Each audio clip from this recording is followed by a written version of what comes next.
Cuando comenzó la Guerra de Malvinas, casi todos estaban seguros de una cosa: el poder naval británico impondría su ley en cuestión de días.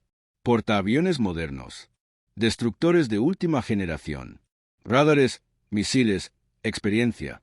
Frente a ellos, una fuerza aérea sudamericana con aviones más antiguos, menos recursos y pilotos que sabían que cada salida podía ser la última. Pero el Atlántico Sur no siempre obedece a la lógica. A comienzos de mayo de 1982, el mar estaba cubierto por niebla, lluvia y viento. Las islas parecían un escenario detenido en el tiempo. Y mientras las flotas británicas patrullaban confiadas, algo empezaba a gestarse a cientos de kilómetros de allí, en bases argentinas barridas por el frío. No era un gran ataque. No era una ofensiva masiva. Era una apuesta. Un puñado de hombres. Aviones volando al límite, casi rozando el agua. Un arma nueva, nunca probada en combate real. Y una orden que no admitía dudas. 2 días antes, el hundimiento de un buque argentino había cambiado el pulso de la guerra. A partir de ese momento, nada volvería a ser igual. La represalia no era solo esperada, era inevitable. En medio del océano, un destructor británico cumplía su misión sin saber que se había convertido en el centro de todas las miradas. Su tripulación no veía nada extraño en los radares. No había alarmas claras. No había señales evidentes de peligro. Solo mar, solo niebla, solo rutina, hasta que, desde el horizonte bajo y gris, algo invisible rompió el equilibrio. Porque ese día, la guerra no se decidiría con cañones ni con grandes flotas enfrentadas, sino con segundos, con silencio y con un misil que nadie esperaba ver llegar. Esta es la historia del ataque que demostró que, incluso en una guerra desigual, la sorpresa puede ser más letal que la superioridad. Y de cómo, en el Atlántico Sur, un solo impacto fue suficiente para cambiarlo todo. Mayo de 1982. El Atlántico Sur no ofrecía tregua. El viento golpeaba la superficie del agua con violencia constante y una niebla espesa reducía la visibilidad a unos pocos cientos de metros. Para la flota británica, aquello era un problema, pero también una ventaja. En condiciones normales, sus sistemas de radar y detección les daban una superioridad casi absoluta. En ese clima, sin embargo, todo se volvía incierto. 2 días antes, el hundimiento de un buque argentino había sacudido la guerra como un martillazo. No solo por las vidas perdidas, sino porque había dejado claro que los límites, las zonas y las advertencias podían romperse sin previo aviso. En Buenos Aires y en las bases del sur del país, el mensaje fue entendido de inmediato. La respuesta no sería simbólica, sería directa. Mientras los buques británicos continuaban patrullando alrededor del archipiélago, confiados en su poderío naval, los sistemas argentinos comenzaron a escuchar el océano. No buscaban imágenes, sino sonidos, ecos extraños, señales que no pertenecían al mar. Y aparecieron. Al sur de las islas, varias firmas acústicas delataron la presencia de una agrupación naval enemiga. No estaban cerca de la costa. No estaban en combate. Estaban cumpliendo su misión con normalidad. Entre ellos se encontraba un destructor moderno, incorporado a la Marina Británica a comienzos de la década del 70. Su tarea era vital: proteger a los portaaviones que sostenían toda la operación. En apariencia, nada podía amenazarlo. La visibilidad era mala. El clima, hostil. Los radares funcionaban, aunque no al 100%. Y la atención de la flota estaba más enfocada en una amenaza distinta: los submarinos. Fue entonces cuando se tomó una decisión silenciosa. Desde territorio continental argentino despegó una aeronave de exploración, veterana, casi anacrónica para los estándares de la época. Un avión diseñado décadas atrás, lento, grande, vulnerable. Su misión no era atacar, era ver sin ser visto. Voló alto, luego bajo, luego volvió a subir. Hasta que, poco antes de las 9 de la mañana, su radar captó algo inconfundible. 3 buques enemigos navegando juntos, separados pero coordinados, como piezas de un mismo mecanismo. No se acercó más. No lo necesitaba. La información viajó rápido. Demasiado rápido para quienes estaban en el mar y no lo sabían. En cuestión de minutos, en una base barrida por el viento en el extremo sur del continente, 2 aviones de ataque comenzaron a prepararse. No eran muchos. No eran nuevos. Pero llevaban algo que nunca antes había sido probado en combate real. Un misil diseñado para buscar su objetivo por sí mismo. Para volar bajo, para golpear sin aviso. Los pilotos recibieron la orden sin discursos, sin arengas. Sabían lo que significaba. Sabían que, si algo fallaba, no habría una segunda oportunidad. A media mañana, despegaron. Volaron hacia el este, casi rozando el agua, a tan baja altura que el mar parecía subir a recibirlos. El contacto por radio fue prohibido. Ninguna palabra, ningún error. A cientos de kilómetros, el destructor británico continuaba su patrulla. Su tripulación no sabía que había sido marcado, ni que el mar, esa mañana, estaba a punto de cambiar de humor. El mar estaba tan cerca que parecía una pared. Los dos aviones argentinos avanzaban a muy baja altura, siguiendo la curvatura del océano como si fueran parte de él. A esa velocidad, a menos de 30 metros sobre el agua, cualquier error significaba desaparecer sin dejar rastro. Pero esa era precisamente la clave, no existir para los radares enemigos. Los pilotos no hablaban. No podían. Las radios permanecían en silencio absoluto. La única comunicación era visual. Gestos breves, movimientos calculados, una coreografía ensayada solo en simulaciones y entrenamientos que nunca habían llegado tan lejos. Arriba, las nubes bajas y la niebla jugaban a su favor. Abajo, el mar ocultaba su firma radar. A más de 100 kilómetros de distancia, los buques británicos seguían patrullando. Sus sistemas electrónicos barrían el cielo buscando amenazas altas y rápidas, aviones modernos, ataques evidentes. Nadie esperaba un golpe que viniera tan bajo, tan tarde, tan preciso. El explorador argentino, todavía oculto, mantenía contacto indirecto. No guiaba el ataque en tiempo real, pero había hecho lo suficiente: localizar al enemigo y desaparecer antes de ser detectado. Los aviones de ataque continuaron avanzando durante largos minutos que parecieron horas. El combustible era justo. No había margen para rodeos ni correcciones grandes. Cada kilómetro contaba. A medida que se acercaban, los pilotos activaron sus sistemas. Por primera vez desde el despegue, los radares de a bordo se encendieron brevemente. Lo suficiente para buscar y encontrar. Una señal apareció en las pantallas. Firme, clara, demasiado clara. El objetivo estaba allí. Uno de los buques se destacaba del resto. No por tamaño, sino por posición. Más adelantado, más expuesto, cumpliendo su misión de escolta, sin saber que eso lo convertía en el blanco ideal. Los pilotos ascendieron apenas unos metros. Solo lo necesario. Ese movimiento, mínimo pero crítico, los hacía visibles durante segundos. Segundos que podían ser letales si los radares británicos reaccionaban a tiempo. Pero no lo hicieron. En el interior de los aviones, una luz confirmó que el sistema estaba listo. Los misiles, colgados bajo las alas, habían adquirido el objetivo. A partir de ese momento, ya no dependían del piloto. Buscarían por sí mismos la señal del barco. Era el instante decisivo. No había espacio para dudas. No había marcha atrás. A una distancia que jamás había sido utilizada en combate real, los pilotos presionaron el comando de lanzamiento. Uno, luego el otro. Los misiles se desprendieron y cayeron brevemente, como si fueran a hundirse en el océano. Luego, sus motores se encendieron y comenzaron a volar rasantes, casi tocando las olas, invisibles, imparables. Los aviones argentinos no se quedaron a mirar. Viraron de inmediato. Descendieron otra vez. Regresaron a máxima velocidad hacia territorio propio. Si se quedaban, morirían. Su misión ya estaba cumplida o fracasada. No había forma de saberlo. En el mar, a bordo del destructor británico, la rutina se rompió de golpe. Primero fue una alerta confusa, luego una señal tardía. Después, el grito. ¿Misil? Los hombres corrieron. Algunos se cubrieron. Otros se quedaron paralizados, mirando una estela blanca que avanzaba demasiado rápido como para reaccionar. No hubo tiempo para maniobras complejas. No hubo tiempo para defenderse. Solo segundos. El impacto llegó desde estribor. Un golpe seco. Luego fuego. Luego humo. El misil penetró el casco y explotó en el interior. La explosión no fue lo peor. Lo peor fue lo que vino después: incendios imposibles de controlar, sistemas inutilizados, humo negro invadiendo cada compartimento. El barco estaba herido de muerte. A kilómetros de distancia, volando de regreso, los pilotos argentinos aún no sabían nada. No celebraban, no hablaban, no suponían, solo volaban. Porque en la guerra, incluso cuando todo sale bien, la certeza siempre llega tarde. El impacto no se pareció a nada que la tripulación hubiera entrenado. En el destructor británico, la explosión sacudió el casco como si el mar hubiera golpeado con un puño gigantesco. Durante un instante, nadie entendió qué había pasado.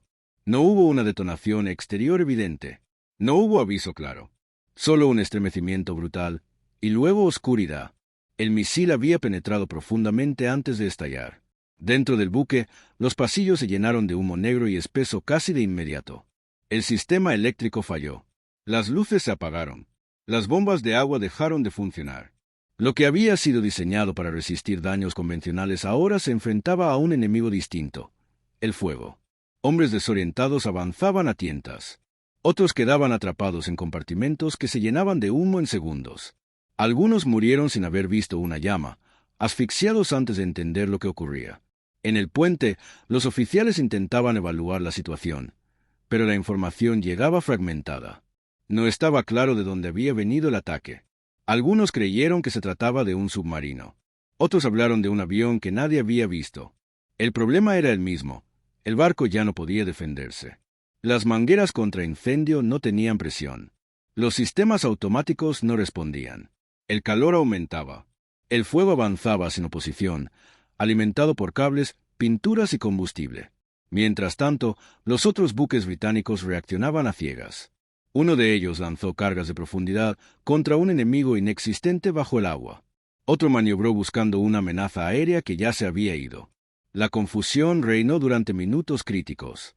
Minutos que el destructor no tenía. En el interior, los marineros luchaban por sobrevivir. Algunos lograron cerrar escotillas, aislando secciones del fuego. Otros evacuaron a compañeros heridos, arrastrándolos por cubiertas inclinadas y resbaladizas. Pero el humo era implacable. La nave seguía flotando, pero estaba muriendo desde dentro. Pasaron horas. 5 horas de intentos desesperados por salvarla. 5 horas en las que el fuego nunca cedió del todo. Al final, el capitán tomó la única decisión posible: abandonen el buque. Los supervivientes comenzaron a salir. Algunos en balsas, otros rescatados por naves cercanas. El mar estaba frío. El viento no ayudaba. Pero estaban vivos. El balance fue devastador: decenas de heridos y más de 20 muertos. El destructor fue remolcado fuera de la zona de combate con la esperanza de salvarlo. Pero los daños eran demasiado graves. Días después, el casco no resistió más y se hundió lentamente en las aguas heladas del Atlántico Sur. Fue la primera nave británica destruida por un misil desde el final de la Segunda Guerra Mundial. A cientos de kilómetros, ya en tierra, los pilotos argentinos se enteraron del resultado muchas horas después. No lo supieron al regresar. No lo celebraron en el aire. La confirmación llegó por radio, por comunicados oficiales, por una noticia leída con incredulidad. Habían logrado lo imposible. Con aviones inferiores. Con una sola oportunidad. Con un arma nunca antes probada en combate. El equilibrio de la guerra había cambiado. Y el mar, ese día, había elegido recordar. La noticia no llegó como un grito de victoria. Llegó como un silencio pesado. En las bases argentinas, la confirmación tardó horas. Demasiadas. Durante ese tiempo, nadie sabía si los misiles habían fallado, si habían sido interceptados, si los aviones enemigos habían logrado esquivarlos en el último segundo. Los pilotos regresaron sin celebraciones, sin abrazos, sin palabras innecesarias. Habían cumplido la misión. Eso era todo.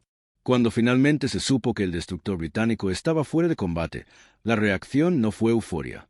Fue una mezcla difícil de describir: alivio, incredulidad y una certeza nueva que empezaba a tomar forma. No eran intocables. Por primera vez desde el inicio del conflicto, la flota británica entendió que el océano ya no era un espacio seguro. Que el cielo bajo, ese lugar que los radares ignoraban, podía esconder la amenaza más peligrosa. Los procedimientos cambiaron de inmediato. Más distancia entre buques, más vigilancia aérea, más tensión en cada guardia. El miedo no se veía, pero estaba allí. Del lado argentino, el ataque se convirtió en algo más que un éxito táctico. Fue una prueba, la demostración de que la audacia, bien calculada, podía romper la lógica de una guerra desigual. Que un golpe preciso podía pesar más que toneladas de acero. Pero nadie se engañó. La guerra no había terminado. Ni siquiera se había inclinado definitivamente. El mar seguía siendo hostil. El enemigo seguía siendo poderoso. Y cada salida aérea seguía siendo una apuesta contra la estadística. Aún así, Algo había cambiado para siempre. Desde ese día, cada buque británico navegó sabiendo que podía ser observado sin ser visto. Cada comandante entendió que no todos los ataques llegaban con aviso. Y cada marinero supo que, en el Atlántico Sur, el peligro podía aparecer desde abajo, desde lejos y sin ruido. El hundimiento del destructor no fue solo una pérdida material. Fue un mensaje, un recordatorio brutal de que la guerra moderna ya no se decidía únicamente por el tamaño de las flotas, sino por la capacidad de golpear primero y desaparecer. En adelante, nada sería igual, ni para los que patrullaban el mar, ni para los que volaban a ras del agua, ni para una guerra que acababa de descubrir que su equilibrio era mucho más frágil de lo que parecía. Lo que acabas de escuchar no es el momento clave. Ese llega después, cuando el silencio se rompe y ya no hay vuelta atrás. Suscríbete y sigue con nosotros, porque lo que viene explica por qué este episodio todavía incomoda a muchos. El Atlántico Sur no guarda recuerdos visibles. No hay cruces. No hay restos flotando. No hay marcas que indiquen dónde una nave dejó de existir. Pero desde aquel día, algo quedó suspendido en esas aguas. El hundimiento del destructor británico no fue solo una pérdida militar. Fue un golpe psicológico que se propagó más rápido que cualquier comunicado oficial. En los buques que siguieron patrullando, las guardias se hicieron más largas. Las miradas al horizonte, más frecuentes. El silencio en los puentes, más denso. Ahora sabían que el peligro no siempre se anunciaba, que podía venir bajo, oculto por la curvatura del mar, que podía llegar sin tiempo para reaccionar, que podía estar guiado por hombres que sabían exactamente cuándo arriesgarlo todo. Para los argentinos, el ataque no se convirtió en una historia de gloria inmediata. No hubo desfiles, no hubo celebraciones públicas. La mayoría de los pilotos regresó a sus tareas sabiendo que el próximo vuelo podía ser el último. El éxito no garantizaba supervivencia, solo demostraba que era posible. Y eso, en una guerra desigual, ya era suficiente. En los días siguientes, ambos bandos ajustaron sus estrategias. Los británicos reforzaron defensas, cambiaron patrones, ampliaron distancias. Los argentinos entendieron que el factor sorpresa era un recurso limitado, algo que solo funcionaba una vez. El misil que había impactado no volvió a hacerlo de la misma manera, pero su efecto persistió. Porque desde ese momento, cada buque que cruzó el Atlántico Sur lo hizo con una certeza incómoda. La tecnología más avanzada podía fallar, la confianza podía ser letal y un enemigo subestimado podía escribir la próxima página de la historia. El mar volvió a su rutina. Las olas siguieron golpeando los cascos. La guerra continuó, pero el equilibrio ya no era el mismo. Y en algún punto invisible del océano, donde el fuego se apagó y el acero cedió, quedó la prueba de que incluso en los conflictos más desiguales, un solo golpe puede cambiarlo todo. Tras el hundimiento, la guerra entró en una fase distinta. No más confiada, no más predecible, más tensa.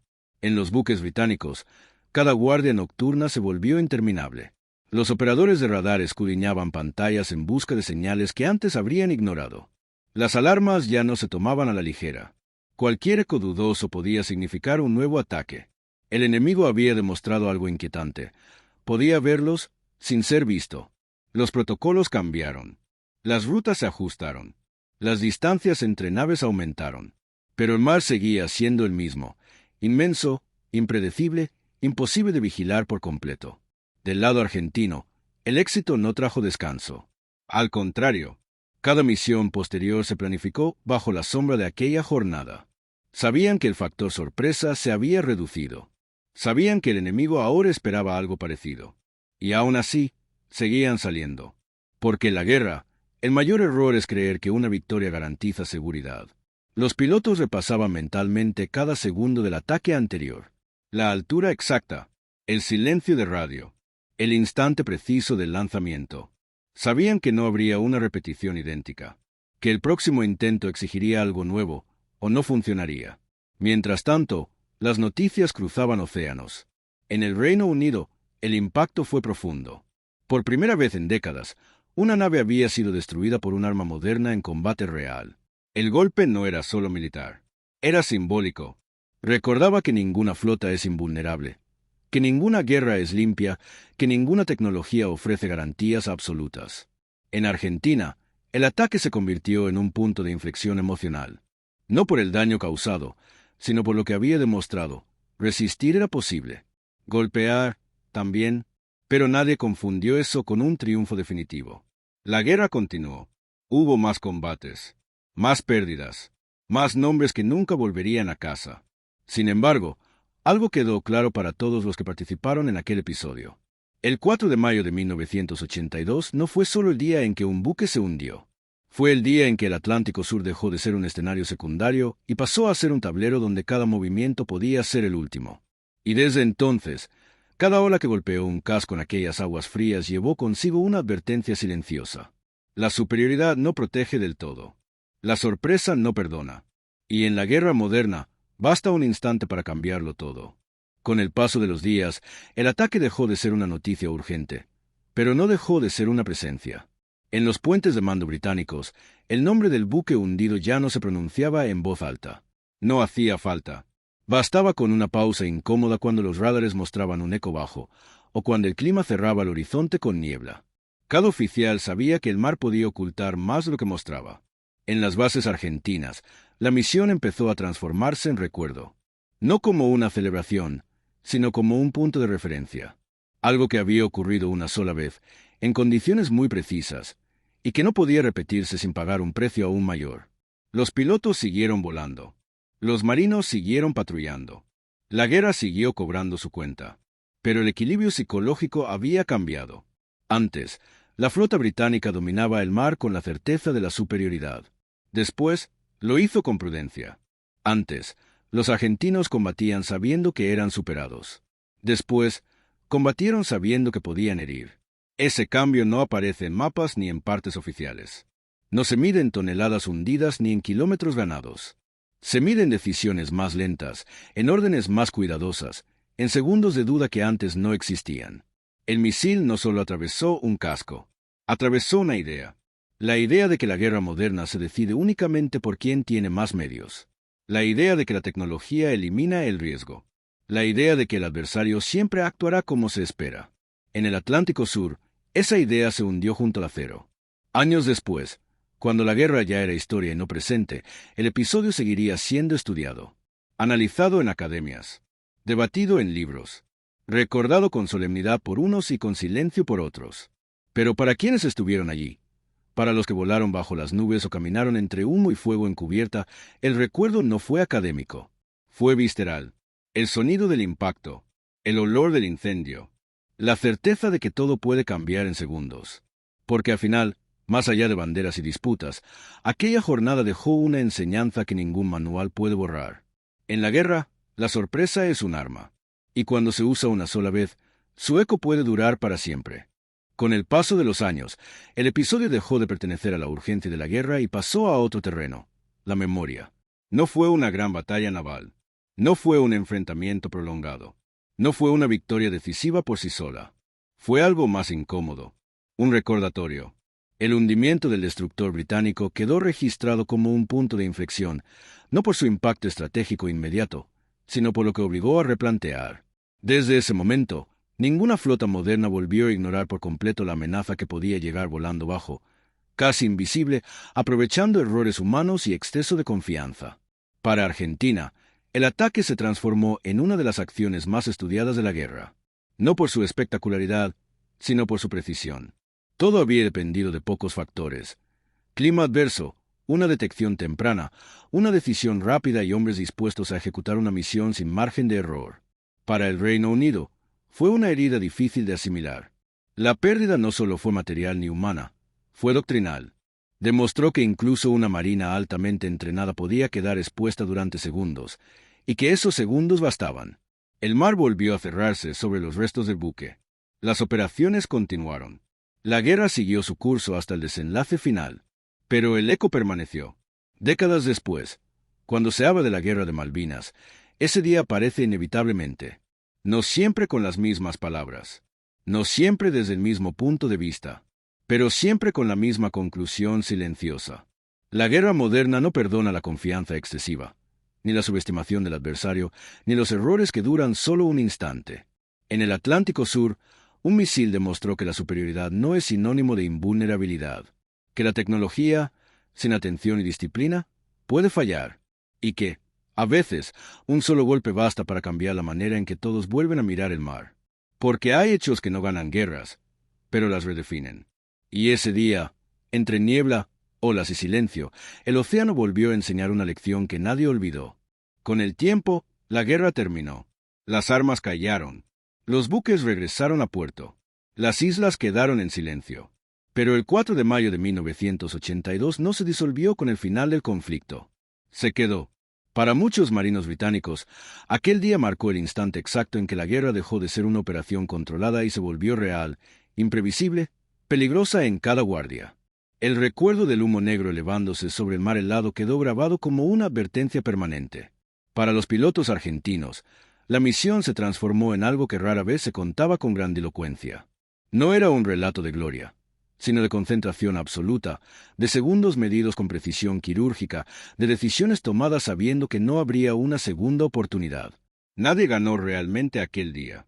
Hubo muertos, hubo heridos, hubo familias que recibieron noticias que nunca debieron llegar. Pero la historia registró algo más profundo que un hundimiento. Registró el momento en que una guerra desigual mostró su grieta. El instante en que la sorpresa venció a la confianza. El segundo en que el mar recordó que no pertenece a nadie. Años después, analistas, historiadores y militares seguirían estudiando aquel ataque. Diagramas, simulaciones, informes técnicos. Pero ninguno de ellos puede capturar del todo lo que ocurrió en realidad. Porque la guerra no se decide solo con planos ni estadísticas.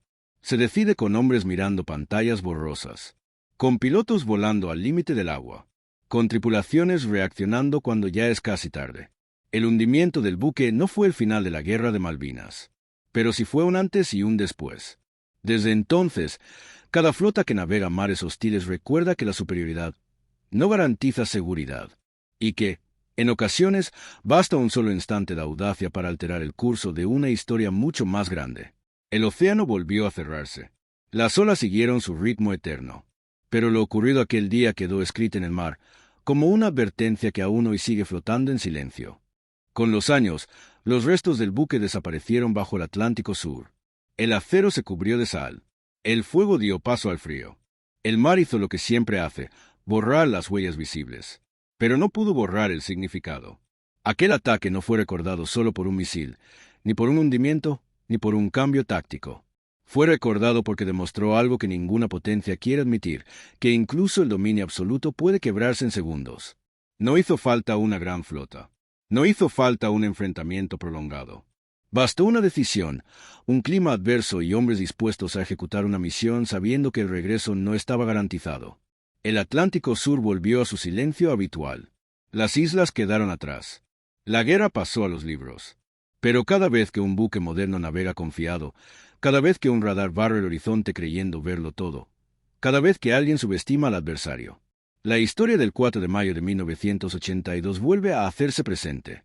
No como un grito, no como una celebración, sino como una advertencia. Porque hay momentos en los que la historia no cambia por fuerza bruta, sino por audacia, precisión y silencio. Y ese día, en medio de la niebla y el mar helado, el océano dejó claro algo que aún resuena. En la guerra, nadie es intocable. Si esta historia te mantuvo aquí hasta el final, es porque aún quedan muchas más que merecen ser contadas. Suscríbete y acompáñanos a rescatar episodios reales donde el valor, el silencio y una sola decisión cambiaron la historia.